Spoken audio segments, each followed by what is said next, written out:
A student sits down to study, phone face down and silent, and still walks away remembering less than expected. The phone never rang, never buzzed, and was never once picked up during that entire session. Something about its presence on the desk appeared to quietly consume a portion of the mental resources that learning actually depends on. Researchers have tested this specific scenario, and the findings are genuinely more complicated than a simple warning about screen time. What exactly is the phone taking, and why does it matter most precisely when you are trying to remember something new? The answer isn't about willpower, and it isn't about distraction in the way most people picture it. It's about something more fundamental, the way your brain builds a memory in the first place. Every time you encounter new information, your mind has to hold it, process it, and bind it into something durable enough to retrieve later. That process is surprisingly fragile, and it competes for the same limited resources that your phone quietly demands just by sitting there.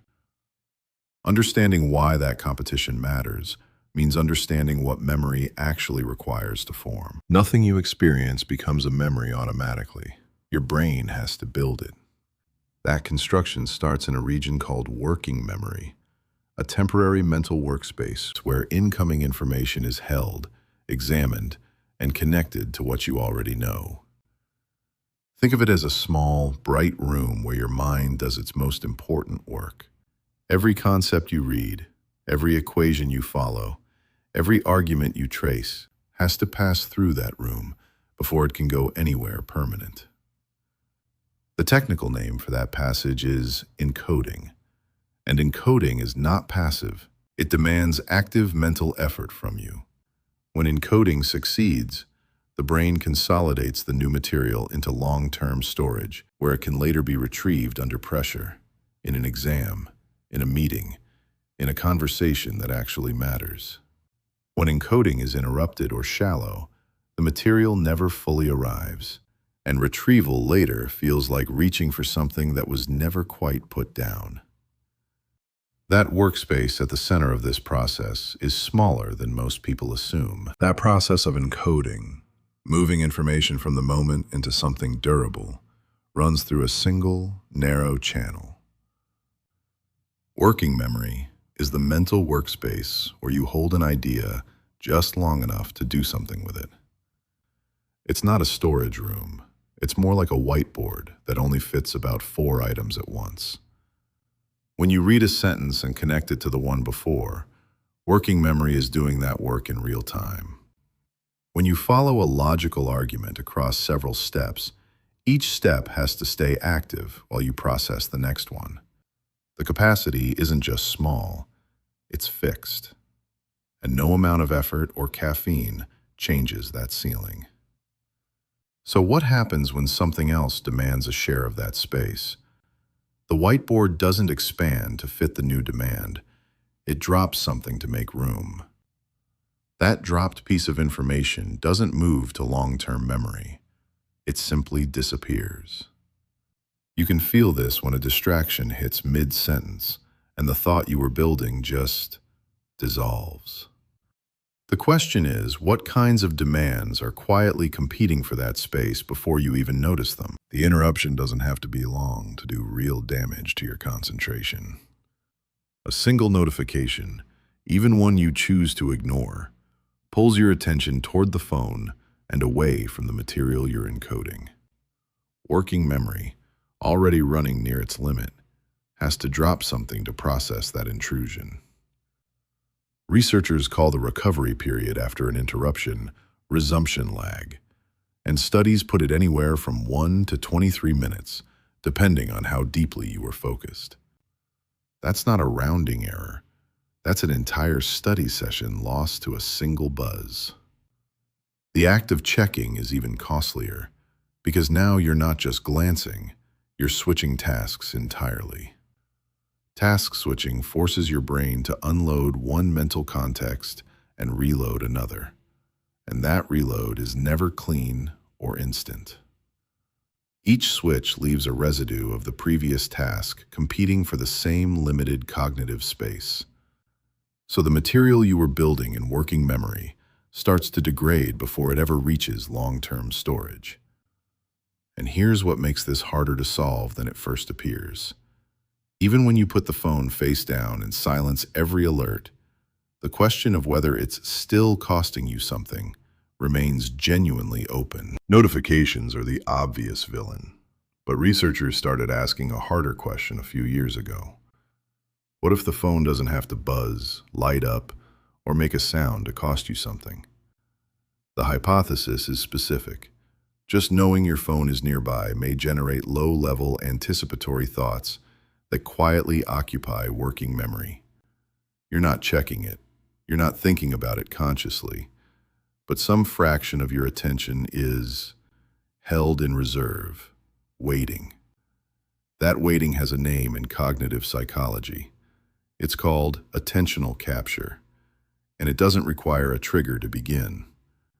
Your brain has learned, through thousands of repetitions, that the phone is a source of socially relevant signals. And that learning doesn't switch off because you decided to study. So, even in silence, the device may be pulling at a thread of your available cognitive resources. Whether that pull is strong enough to measurably damage encoding is exactly what the research was designed to test.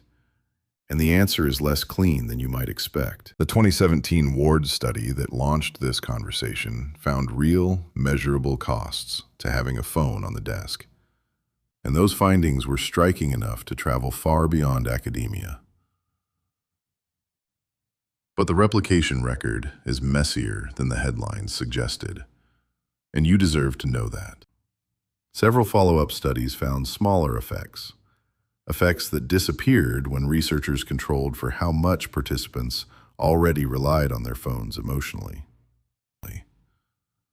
A 2020 meta-analysis covering dozens of experiments concluded that mere presence effects, where they existed at all, were modest and highly sensitive to individual differences. That doesn't mean the original finding was wrong. It means the effect isn't unique, and the size of it probably depends on you. How phone-dependent you feel, how salient the device is in your environment, and how cognitively demanding the task is, all appear to moderate what happens. So where does that leave us? The honest answer is that the science is genuinely unsettled on mere presence specifically, while the evidence on active interruptions remains strong and consistent.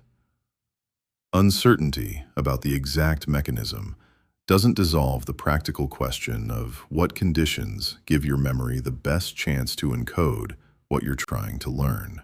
The research doesn't ask you to abandon your phone. It asks you to design around it. Think of your study environment the way an engineer thinks about a system. Every element either adds friction to distraction or removes it. The first move is physical distance, because the evidence is clearest there. A phone in another room cannot pull at your attention the way one sitting face down beside you does.